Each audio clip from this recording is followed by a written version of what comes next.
ओम शांति। 8 नवंबर 2024 प्रातः मुरली। ओम शांति। बाप दादा मधुबन। आज बाबा ने सुनाया, मीठे बच्चे, तुम ये राजयोग की पढ़ाई पढ़ते हो। राजाई के लिए ये है तुम्हारी नई पढ़ाई। मीठे बच्चे, तुम ये राजयोग की पढ़ाई पढ़ते हो। राजाई के लिए है तुम्हारी नई पढ़ाई। आज की मुरली से बाबा ने प्रश्न किया, इस पढ़ाई में कई बच्चे चलते चलते फेल क्यों हो जाते हैं? इस पढ़ाई में कई बच्चे चलते चलते फेल क्यों हो जाते हैं? उत्तर में बाबा ने बताया, क्योंकि इस पढ़ाई में माया के साथ बॉक्सिंग है। माया की बॉक्सिंग में बुद्धि को बहुत कड़ी चोट लग जाती है। चोट लगने का कारण बाप से सच्चे नहीं है। चोट लगने का कारण बाप से सच्चे नहीं है। बाबा ने कहा, सच्चे बच्चे सदा सेफ रहते हैं। कोई खूबी और रहे ना रहे, बस दिल से सांचा साथ रहे, और सांच पे कोई आँच नहीं, खुशियों में नाचते रहते हैं। ओम शांति। ये तो सब बच्चों को निश्चय होगा कि हम आत्माओं को परमात्मा बाप पढ़ाते हैं। 5000 वर्ष बाद एक ही बार बेहद का बाप आकर बेहद के बच्चों को पढ़ाते हैं। कितने वर्ष बाद पढ़ाते हैं आकर के? 5000 वर्ष बाद। 5000 वर्ष की ये फिल्म बनी हुई है, जिसमें सबका अपना अपना पार्ट है। कोई नया आदमी ये बातें सुने तो समझ ना सके। रूहानी बाप रूहानी बच्चे क्या होते हैं ये भी समझ नहीं सकेंगे। तुम बच्चे जानते हो हम सभी ब्रदर्स हैं। वह हमारा बाप भी है, टीचर भी है, सुप्रीम गुरु भी है। तुम बच्चों को ये ज़रूर ऑटोमेटिकली याद रहेगा। यहाँ बैठे समझते होंगे, सभी आत्माओं का एक है ही रूहानी बाप है। सभी आत्मा उसको ही याद करती हैं। कोई भी धर्म का हो, सभी मनुष्य मात्र याद जरूर करते हैं। बाप ने समझाया है, आत्मा तो सब में है ना। अब बाप कहते, दे के सब धर्म छोड़ अपने को आत्मा समझो। अभी तुम आत्मा यहाँ पाठ बजा रही हो, कैसा पाठ बजाती हो वह भी समझाया गया है। बच्चे भी नंबरवार पुरुषार्थ अनुसार ही समझते हैं। तुम राजयोगी हो ना। पढ़ने वाले सब योगी ही होते हैं। पढ़ाने वाले टीचर के साथ योग जरूर रखना पड़ता है। बाबा कहते, पढ़ाने वाले टीचर के साथ योग जरूर रखना पड़ता है। एम ऑब्जेक्ट का भी मालूम रहता है। इस पढ़ाई से हम फलाना बनेंगे। ये पढ़ाई तो है ही एक। इनको कहा जाता है राजाओं का राजा बनने की पढ़ाई। राजयोग का राजो जाने राजा ही पद पाए, और राजाओं का बन जाए राजा शिव से योग लगाए। राजयोग है ना, राजा ही प्राप्त करने के लिए बाप से योग, और कोई मनुष्य ये राजयोग कभी सिखला ना सके। तुमको कोई मनुष्य नहीं सिखलाते हैं। परमात्मा तुम आत्माओं को सिखलाते हैं, तुम फिर औरों को सिखलाते हो। तुम भी अपने को आत्मा समझो, हम आत्माओं को बाप सिखलाते हैं। ये याद ना रहने से जौहर नहीं भरता। ये सारी बातें याद ना रहने से आत्मा के अंदर जौहर नहीं भरता है, इसलिए बहुतों की बुद्धि में नहीं बैठता है। तो बाप हमेशा कहते, योग युक्त हो, याद की यात्रा में रहकर समझाओ। हम भाई भाई को सिखलाते हैं। तुम भी आत्मा हुआ, सबका बाप टीचर गुरु है। आत्मा को देखना है। भल गायन है सेकंड में जीवन मुक्ति, परंतु इसमें मेहनत बहुत है। आत्माभिमानी ना बनने से तुम्हारे वचनों में ताकत नहीं रहती है, क्योंकि जिस प्रकार बाप समझाते उस रीति कोई समझाते नहीं है। कोई कोई तो बहुत अच्छा समझाते हैं। कौन कांटा और कौन फूल है मालूम तो सब पढ़ता है। स्कूल में बच्चे 5-6 दर्जा पढ़कर फिर ट्रांसफ़र होते हैं। अच्छे अच्छे बच्चे जब ट्रांसफ़र होते हैं तो दूसरे क्लास के टीचर को भी झट मालूम पड़ता है। ये बच्चे तीखे पुरुषार्थी हैं, इन्होंने अच्छा पढ़ा हुआ है तब ऊंच नंबर में आए हैं। टीचर तो ज़रूर समझते होंगे ना, वह है लौकिक पढ़ाई, यहाँ तो वह बात नहीं है। ये है पारलौकिक पढ़ाई। यहाँ तो ऐसे नहीं कहेंगे ये पहले बहुत अच्छा पढ़कर आए हैं, तब अच्छा पढ़ते नहीं, उस इम्तहान में तो ट्रांसफ़र होते हैं तो टीचर समझेंगे इसने पढ़ाई में मेहनत की है, तब आगे नंबर दिया है। यहाँ तो है नई पढ़ाई, जो पहले से कोई पढ़े हुए नहीं है, नई पढ़ाई है, नया पढ़ाने वाला है, सब नए हैं, नयों को पढ़ाते हैं। उनमें जो अच्छी रीति पढ़ते हैं तो कहेंगे ये अच्छे पुरुषार्थी है। ये है नई दुनिया के लिए नई नॉलेज, और कोई पढ़ाने वाला तो है नहीं। जितना जितना जो अटेंशन देते हैं उतना ऊंच नंबर में जाते हैं। कोई तो बहुत मीठे आज्ञाकारी होते हैं, देखने से ही पता पड़ता है ये पढ़ाने वाला बहुत अच्छा है, इनमें कोई अवगुण नहीं है, छलन से बात करने से मालूम पड़ जाता है। बाबा पूछते भी सबसे है ये कैसा पढ़ाते हैं, इनमें कोई खामी तो नहीं है। ऐसे बहुत कहते हैं कि हमारे पूछे बगैर समाचार कभी नहीं देना है। कोई अच्छा पढ़ाते, कोई सुरूर बुद्धि नहीं होते हैं। माया का बार बहुत होता है, ये बाप जानते हैं। माया इन्हों को धोखा बहुत देती है। बल 10 वर्ष भी पढ़ाया है, परंतु माया ऐसी ज़बरदस्त है, दे अहंकार आया और ये फंसा। बाबा कहते, बाप समझाते हैं जो पहलवान है उन पर माया की चोट लगती है। माया भी पहलवान से पहलवान होकर लड़ती है। बाबा ने कहा माया भी क्या करती है, पहलवान से पहलवान होकर लड़ती है। तुम समझते होंगे बाबा ने जिसमें प्रवेश किया है ये नंबर 1 है, फिर नंबर बार तो बहुत है ना। बाबा मिसाल करके 1-2 का देते हैं, होते तो नंबर बार बहुत है। जैसे दिल्ली में गीता बच्ची बहुत होशियार है बच्ची बड़ी मीठी। बाबा हमेशा कहते गीता तो सच्ची गीता है। मनुष्य वह गीता पढ़ते, परंतु ये नहीं समझते कि भगवान ने कैसे राजयोग सिखलाकर राजाओं का राजा बनाया था। बरोबर सतयुग था तो एक ही धर्म था। कल की बात है, बाप कहते कल तुमको इतना साहूकार बना कर गया, तुम पद्मा पदम भाग्यशाली थे, अब तुम क्या बन गए हो, तुम फील करते हो ना। बाबा ने कहा अब तुम क्या बन गए हो, ये सब चीज़ तुम फील करते हो ना। बाबा कहते उन गीता सुनाने वालों से कोई को फीलिंग आती है क्या? वो जो गीता सुनाते उनमें सुनाने वालों से कोई फीलिंग आती है क्या? जरा भी नहीं समझते। बाबा कहते ऊंचे से ऊंच श्रीमद् भगवत गीता ही गाई जाती है। सबसे ऊंचा गायन कौन का है? श्रीमद् भगवत गीता का। वह तो गीता किताब बैठ पढ़ते बस सुनाते हैं, बाप तो किताब नहीं पढ़ते। फर्क तो है ना, उनकी याद की यात्रा तो है ही नहीं, वह तो नीचे गिरते ही रहते हैं। सर्वव्यापी के ज्ञान से सब देखो कैसे बन गए हैं। तुम जानते हो कल्प कल्प ऐसे ही होगा, तुम जानते हो हर कल्प ऐसे ही होता है। हम सीढ़ी नीचे उतरते और बाप आकर के हमको फिर ऊंचा उठाते हैं। बाप कहते हैं तुमको सिखलाकर विषय सागर से पार कर देते हैं। कितना फर्क है। बाबा कहते शास्त्र पढ़ना तो भक्ति मार्ग हुआ ना। बाप कहते ये पढ़ने से मेरे से कोई नहीं मिलते। काशी में, काबा में, भटके कैलाश में, तो बाबा ने कहा इन सब में मैं मिलता नहीं हूँ, क्योंकि मैं परम धाम का रहने वाला हूँ। अधर्म के समय सृष्टि पर आता हूँ मनुष्य से देवता बनाने के लिए। तो बाबा कहते वह समझते कोई भी तरफ जाओ पहुँचना तो सबको एक ही जगह है। कभी कहते हैं भगवान किस रूप में आकर पढ़ाएंगे।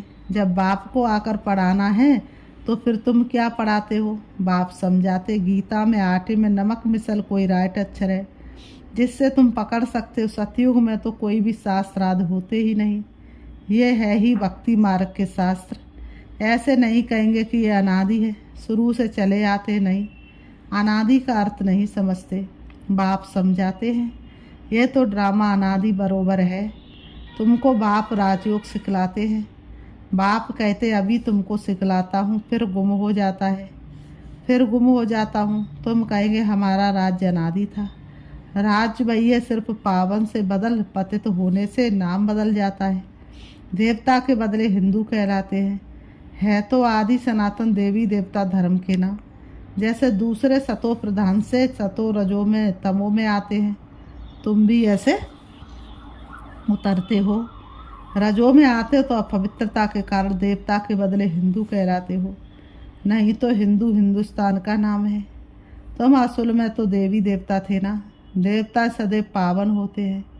अभी तो मनुष्य पतित बन गए हैं तो नाम भी हिंदू रख दिया है। पूछो हिंदू धर्म कब किसने रचा तो बता नहीं सकेंगे। आदि सनातन देवी देवता धर्म था, जिसको पैराडाइज आदि बहुत अच्छे अच्छे नाम देते हैं। जो पास्ट हुआ है वह फिर रिपीट होना है। इस समय तुम शुरू से लेकर अंत तक सब जानते हो। जानते जाएंगे तो जीते रहेंगे। नॉलेज को जानते जाएंगे, नॉलेज का मंथन करते रहेंगे, सिमरण करते रहेंगे तो ज्ञान में जीते रहेंगे, नहीं तो मर जाएंगे। किससे? ज्ञान से। तो कई तो मर भी जाते हैं। बाप का बनते तो माया की युद्ध चलती है। युद्ध होने से ट्रेटर बन पड़ते हैं। रावण के थे राम के बने। फिर रावण राम के बच्चों पर जीत पेन अपनी तरफ ले जाता है। कोई बीमार हो पड़ते फिर ना वहाँ के रहते ना यहाँ के रहते, ना खुशी है ना रंज है, बीच में पड़े रहते हैं। तुम्हारे पास भी बहुत है जो बीच में है। बाप का भी पूरा नहीं बनते हैं, रावण का भी पूरा नहीं बनते। ना तो ज्ञान पूरा होता है और ना ही पूरी तरह से रावण के होते हैं। तो बाबा कहते हैं अभी तुम हो पुरुषोत्तम संगम युग पर। उत्तम पुरुष बनने के लिए पुरुषार्थ कर रहे हो, ये बड़ी समझने की बातें हैं। बाबा पूछते हाथ तो बहुत बच्चे उठाते हैं, परंतु समझ जाता है, बुद्धि नहीं है। भावने का समझ में आता है ना। सबकी एक्टिविटी से पता चलता है कि इनके अंदर ज्ञान की कितनी धारणा है। बल बाबा कहते शुभ बोलो, कहते तो सब है नर से नारायण बनेंगे। कथा ही है नर से नारायण बनने की।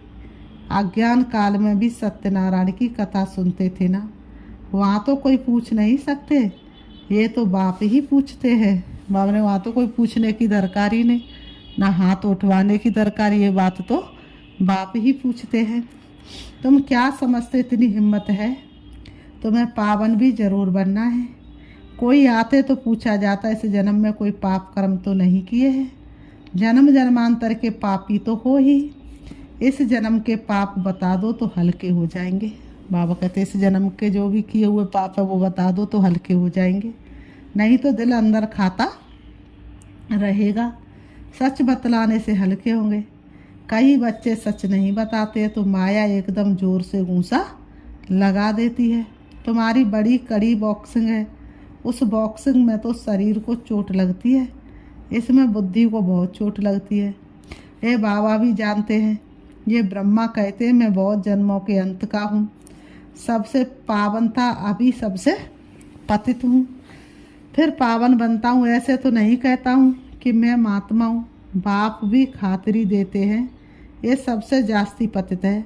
बाप कहते हैं मैं पराये देश पराये शरीर में आता हूँ, इनके बहुत जन्मों के अंत में मैं इनमें प्रवेश करता हूँ। जिसने पूरे 84 जन्म लिए हैं, अब ये भी पावन बनने का पुरुषार्थ करते हैं। खबरदार भी बहुत रहना होता है। बाप तो जानते हैं ना, ये बाबा का बच्चा बहुत नज़दीक है। ये तो बाप से जुदा कभी हो नहीं सकता, ख्याल भी नहीं आ सकता कि छोड़कर जाऊं। बाबा तो जानते हैं ना, बाबा के पास तो सबकी जन्म पत्री है ना, एकदम हमारे बाजू में बैठा है। मेरा तो बाबा है ना, मेरे घर में बैठा है। बाबा जानते हंसी कुड़ी भी करते हैं। बाबा आज हमको स्नान तो कराओ, भोजन तो खिलाओ। मैं छोटा बच्चा हूँ, बहुत प्रकार से बाबा को याद करता हूँ। तुम बच्चों को समझाता हूँ, ऐसे ऐसे याद करो। बाबा आप तो बहुत मीठे हो, एकदम हमको विश्व का मालिक बना देते हो। ये बात और किसकी बुद्धि में न हो न सके। बाप सबको रिफ्रेश करते रहते हैं, सब पुरुषार्थ तो करते हैं, परंतु चलन भी ऐसी होना, भूल हो जाए तो झट लिखना चाहिए। बाबा कहते बाबा हमसे ये भूल हो जाती है, कोई कोई लिखते भी है बाबा हमसे ये भूल हुई, माफ़ करना। हमारा बच्चा बनकर फिर भूल करने से 100 गुणा वृद्धि हो जाती है। माया से हारते तो फिर वही के वही बन जाते हैं। ये बड़ी बॉक्सिंग है ना, राम और रावण की लड़ाई है, दिखाते हैं। बाबा ने कहा क्या दिखाते हैं? दिखाते हैं, दिखाते भी हैं बंदर सेनाली। ये सब बच्चों का खेल बना हुआ है। जैसे छोटे बच्चे बेसमझ होते हैं ना, बाप भी कहते ये तो इनों की पाई पैसे की बुद्धि है। कहते हर एक ईश्वर का रूप है, तो हर एक ईश्वर बन क्रिएट भी करते हैं, पालना करते फिर विनाश भी कर देते हैं। अब ईश्वर कोई का विनाश थोड़े करते हैं। ये तो कितनी अज्ञानता है। इसलिए कहा जाता गुड़ियों की पूजा करते रहते हैं। वंडर है मनुष्यों की बुद्धि क्या हो जाती है, कितना खर्चा करते हैं। बाप उलाना देते हैं, हम तुमको इतना बड़ा बनाकर गया, तुमने क्या किया? तुम भी जानते हम सो देवता थे, फिर चक्र लगाते हैं। अभी हम तुमको इतना बड़ा बनाकर गया, तुमने क्या किया? बाबा ने कहा अभी हम ब्राह्मण बने, हम सो देवता बनेंगे। ये तो बुद्धि में बैठा हुआ है ना। यहाँ बैठते तो बुद्धि में ये नॉलेज रहनी चाहिए। बाप भी नॉलेजफुल है ना, रहते बल शांति धाम में, फिर भी उनको नॉलेजफुल कहा जाता है। तुम्हारी भी आत्मा में सारी नॉलेज रहती है ना। कहते इस ज्ञान से तो हमारी आँख खुल गई है। बाप तुमको ज्ञान के चक्षु देते हैं। आत्मा को सृष्टि के आदि मध्य अंत का पता पड़ गया है। चक्र फिरता रहता है। ब्राह्मणों को ही सुदर्शन चक्र मिलता है। देवताओं को पढ़ाने वाला कोई होता नहीं, उनको शिक्षा की दरकार नहीं। पढ़ना तो तुमको है, जो फिर तुम देवता बनते हो। अब बाप बैठिए नई नई बातें समझाते हैं। ये नई पढ़ाई पढ़कर तुम ऊंच बनते हो। फर्स्ट सो लास्ट और लास्ट सो फर्स्ट, ये पढ़ाई है। बाबा ने कहा ये पढ़ाई है ना, अभी तुम समझते हो। बाबा हर कल्प आकर पति से पावन बनाते हैं, फिर ये नॉलेज खलास हो जाएगी। फिर बाबा कहते अच्छा, मीठे मीठे सिकीलते बच्चों प्रति माता पिता बाप दादा का याद प्यार और गुड मॉर्निंग। रूहानी बाप की रूहानी बच्चों को नमस्ते। हम रूहानी बच्चों की रूहानी बाप दादा को याद प्यार और नमस्ते नमस्ते नमस्ते नमस्ते। धाड़ा के लिए मुख्य सार नंबर 1, बहुत बहुत आज्ञाकारी मीठा होकर चलना है। देह अहंकार में नहीं आना है। बाप का बच्चा बनकर फिर कोई भी भूल नहीं करनी है। माया की बॉक्सिंग में बहुत बहुत खबरदार रहना है। बाबा कहते माया की बॉक्सिंग में बहुत बहुत खबरदार रहना है। नंबर 2, अपने वचनों वाक्यों में ताकत भरने के लिए आत्माभिमानी रहने का अभ्यास करना है। अपने वचनों वाक्यों में ताकत भरने के लिए आत्माभिमानी रहने का अभ्यास करना है। स्मृति रहे बाप का सिखलाया हुआ हम सुना रहे हैं, तो उसमें जौहर भरेगा। अपना अहंकार नहीं आना चाहिए। योगी वही है सच्चा जिसने अहंकार को मारा हो। आज की मुरली से बाबा ने वरदान दिया है। अविनाशी नशे में रह रूहानी मज़े और मौज का अनुभव करने वाले ब्राह्मण सो फरिश्ता भव। अविनाशी नशे में रह रूहानी मज़े और मौज का अनुभव करने वाले ब्राह्मण सो फरिश्ता भव स्पष्टीकरण है। आप ब्राह्मण सो फरिश्ते देवताओं से भी ऊंच हो। देवताई जीवन में बाप का ज्ञान इमर्ज नहीं होगा। कहाँ मिलेगा बाबा ऐसा? सतयुग में तेरा प्यार। परमात्म मिलन का अनुभव भी नहीं होगा। बाबा कहते इसलिए अभी सदा ये नशा रहे कि हम देवताओं से भी ऊंच ब्राह्मण सो फरिश्ता हैं। बाबा कहते हैं ये अविनाशी नशा ही रूहानी मज़े और मौज का अनुभव कराने वाला है। यही नशा क्या करेगा? रूहानी मौज का अनुभव कराएगा। अगर नशा सदा नहीं रहेगा तो कभी मज़े में रहेंगे और कभी मूझेंगे। ये नशा अगर नहीं रहेगा तो कभी मज़े में रहेंगे और कभी मूझेंगे। आज की मुरली से स्लोगन है, अपनी सेवा को भी बाप के आगे अर्पित कर दो तो सब कहेंगे समर्पित आत्मा। अपनी सेवा को भी बाप के आगे अर्पित कर दो तो सब कहेंगे समर्पित आत्मा। अच्छा, ओम शांति, ओम शांति, ओम शांति।